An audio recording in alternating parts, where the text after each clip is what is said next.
ನಮಸ್ತೆ, ನಾನು ಸಂತೋಷ್ ಅಂತ ಹೇಳಿ. ನಾನು ಬ್ಯಾಕ್ ಪೇನ್ ಇಂದ ಸಫರ್ ಆಗ್ತಾ ಇದೆ. ಆಗ ಪತಂಜಲಿ ಪತಂಜಲಿ ವೆಲ್ನೆಸ್ ಸೆಂಟರ್ ಹುಬ್ಳಿಯಲ್ಲಿ ಸಜೆಸ್ಟ್ ಮಾಡಿದ್ರು. ಆ ಟೈಮಲ್ಲಿ ಬಂದು ನಾನು ಇಲ್ಲಿ ಥೆರಪಿ ತಗೊಂಡೆ. ಥೆರಪಿ ಸಜೆಸ್ಟ್ ಮಾಡಿದ್ರು, ಅದ್ರ ಜೊತೆ ಕೈರೋನು ಸಜೆಸ್ಟ್ ಮಾಡಿದ್ರು.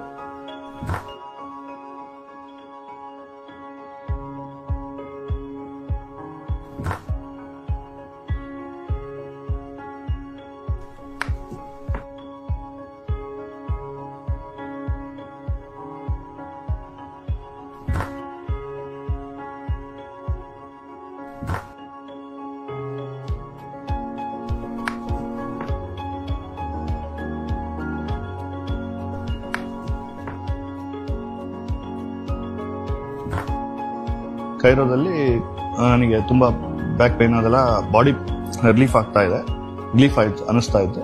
ಹಾಗಾಗಿ ತುಂಬಾ ಚೆನ್ನಾಗಿ ಅನಿಸ್ತಾ ಇದೆ. ನಾನು ನೆಕ್ಸ್ಟ್ ಯಾರಿಗಾದ್ರು ಬ್ಯಾಕ್ ಪೇನ್ ಹತ್ರ ಇದ್ರೆ I will suggest go with Patanjali wellness centre.